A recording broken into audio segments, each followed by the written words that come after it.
Y bien, ¿realmente se puede decir que Nadine Heredia cometió delito de usurpación de funciones?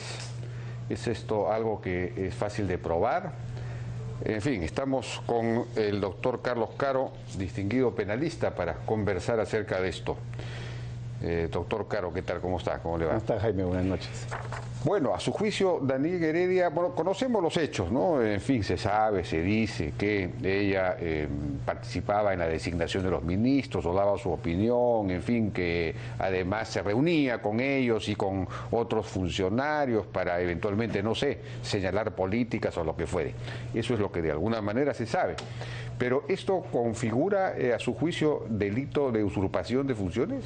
Fíjese, yo creo que acá hay dos escenarios que analizar, ¿no? Hay que tener en cuenta que el Código Penal, en el artículo 361, sanciona con pena de 4 o 7 años de cárcel a aquella persona que sin un nombramiento o sin un título oficial usurpa la función pública. ¿Eso qué significa, no? Que acá existen dos posibilidades para el caso concreto. Por una parte, que ella haya tenido injerencia en la función de un funcionario específico, como podría ser hacer las veces de presidenta, hacer las veces de presidente del Consejo de Ministros, hacer las veces de un ministro, citando asesores, citando a coordinaciones, digamos, que no estaban dentro del alcance de lo que estas personas debían coordinar. O por otro lado, segundo escenario, que ella fungiera como una suerte de asesora, porque por lo que todo el mundo cuenta puede ser una suerte de entre secretaria, asesora, decidida conjuntamente con el presidente, consejera, y eso requeriría de un título, de un nombramiento, porque significa una participación en la función pública. Entonces, el marco legal implica entonces inmiscuirse en la función o del presidente del Consejo de Ministros o de un ministro, o por otro lado, fungir como una suerte de asesora, consejera presidencial, que era lo que en la práctica podía haber estado sucediendo aquí, ¿no? El problema de fondo, desde mi punto de vista, ahora que se ha conformado esta comisión del Congreso para poder investigar los actos de intromisión, así ha quedado, digamos, el acta final de intromisión y no solo de usurpación en la función pública, va a implicar, desde mi punto de vista, ir más allá de lo que se tiene ahora, porque ahora lo que se tiene es prueba indiciaria, la luz verde, lo que dijo el ministro Torne, etcétera, etcétera, de manera que esos son datos, digamos, en este momento periféricos, pero que requieren todavía de una declaración mucho más profunda para efecto de poder concluir si se ha cometido o no el delito. Hay que recordar que el caso más famoso de usurpación de funciones acá en el Perú fue el de Vladimiro Montesinos Torres, donde él fue condenado por usurpación de funciones porque había un jefe de servicio de inteligencia y él, siendo un simple asesor, decidía sobre el presupuesto del servicio de inteligencia, decidía sobre a qué personas nombrar, a qué personas no nombrar dentro del gobierno en el ámbito de lo que eran Fuerzas Armadas y Fuerzas Policiales. Entonces, él fue condenado, pero porque hubieron testigos que declararon que Montesinos manejaba el dinero del SIN, Montesinos manejaba las decisiones al interior del SIN, digamos, el verdadero jefe era él, al margen del señor Rosa Bonicelli, que era el que, digamos, formalmente aparecía, digamos, en el organigrama como el jefe de Servicio de Inteligencia Nacional. Acá se va a requerir prácticamente lo mismo para poder llegar lejos, lo que es un indicio para poder investigar. Y si, por ejemplo, si un ministro, un exministro declara: bueno, sí, Nadine Heredia me llamó a su despacho para preguntarme acerca de ciertas acciones y para darme su opinión acerca de qué era lo que habría que hacer en determinado tema. ¿Eso es usurpación de funciones? Fíjese, eso podría ser un caso de usurpación de funciones si hubiera una declaración en esos términos, porque habría que entender primero bajo qué argumento el ministro, en el ejemplo citado, concurre, digamos, a una reunión con Nadine Heredia. Algunos han dicho, bueno, ella era la presidenta de un partido y por lo tanto había que escucharla. Claro, la pregunta es si también escuchaban al presidente del partido del APRA, al presidente del partido, digamos, de la oposición. No, del partido del gobierno. Claro, claro. Entonces, en este caso, ser jefe partido de un gobierno no es un argumento, digamos, para una reunión. Por lo cual, en el ejemplo citado, pero podría ser... Pero no hay una extremada rigidez en la interpretación que usted está haciendo.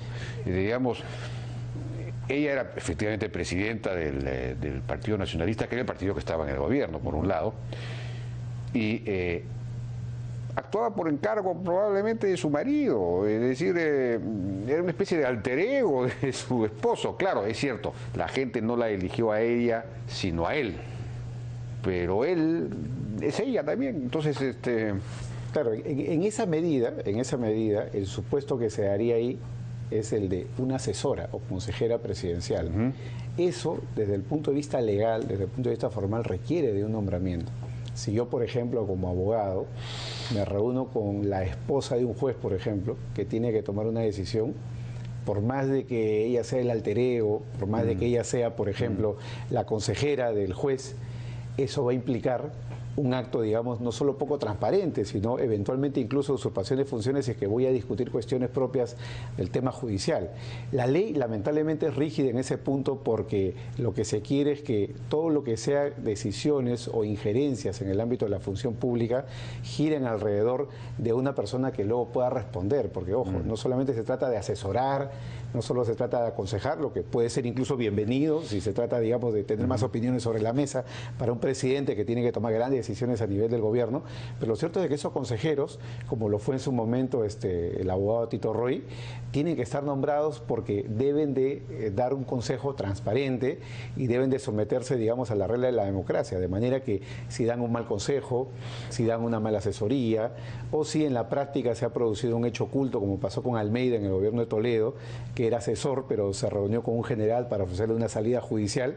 Claro, entonces eso implicaría que desde el punto de vista de la opinión pública, desde el punto de vista de las instituciones, cuando se conoce quién es el asesor, cuando se conoce quién es el consejero, eso viene no solamente con potestades, sino también viene con una suerte, digamos, de cargas y deberes, que implica transparencia, honestidad en la gestión pública, en la asesoría, etcétera. Entonces, eso es lo que de repente en el caso de la señora Heredia no se ha producido, porque la idea de que fuera una consejera o la idea de que fuera una asesora, digamos, es algo que seguramente ha pasado en muchos gobiernos, desde el punto de vista de lo que es la familia, el primo, el tío, el amigo. Recordemos en el caso de Toledo, con el tema de los hermanos, ¿no?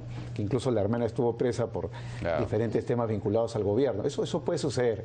El detalle es de que para efectos del ejercicio de la función pública, lo que se requiere, como dicen todos los abogados, es el título y el modo, ¿no? Tengo que estar nombrado, tengo que estar nominado, y lo otro implica que se delimite mi ámbito de injerencia, ¿no? Para poder asignarle responsabilidades. Eventualmente, digamos, de ser el caso. Para que pueda responder. Pero no se puede interpretar en el sentido de que quien responda por las, digamos, por los actos de injerencia que ella haga es su propio esposo, que es el presidente de la República, en la medida en que ella actúa por, no sé, delegación, pedido de su propio marido, que es el presidente de la República. Él sería el responsable. Claro, en ese caso, digamos, y creo que justamente esa era la pregunta que se planteó en el Congreso el día de ayer, ¿qué va a pasar con las personas que permitieron que eso suceda? ¿No? Porque claro, una cosa es una usurpación, vengo y lo boto de la silla y me pongo ahí, sin el consentimiento de, y otra cosa es cuando yo consiento, yo digamos soy benévolo, digamos, en cederle el puesto a la persona que corresponda, ¿no? En ese tipo de casos, ahí habría, teóricamente, todo esto es un tema teórico en la medida que se pueda constatar y lo que fuera, ahí lo que podríamos tener es un acto en el cual el presidente o el funcionario público en general está, digamos, declinando de sus funciones. Ahí se produce lo que, desde el punto de vista de la ley penal y la legislación administrativa, se denomina omisión de funciones, ¿no? Bueno, es decir, yo soy el que tengo que hacer algo y estoy encargando a otra persona o le estoy pidiendo a alguien que lo haga. Creo que aquel punto, como decía, porque de momento el caso está construido solo sobre indicios, hay datos generales, y yo veo, digamos, bastante complicado que se pueda llegar bastante más lejos, porque para efectos de que haya un caso claro de usurpación de funciones, tendría que haber un testimonio como lo hubo con Montesinos, diciendo sí, ella se puso en la silla del presidente, ella se puso en la silla del ministro, o ella fungía de asesora, y eso implica pruebas, no más allá de lo que se pueda decir. Bien, doctor Caro, muchas gracias por su participación en La Hora N. Vamos a una pausa y regresamos ahora con Jorge.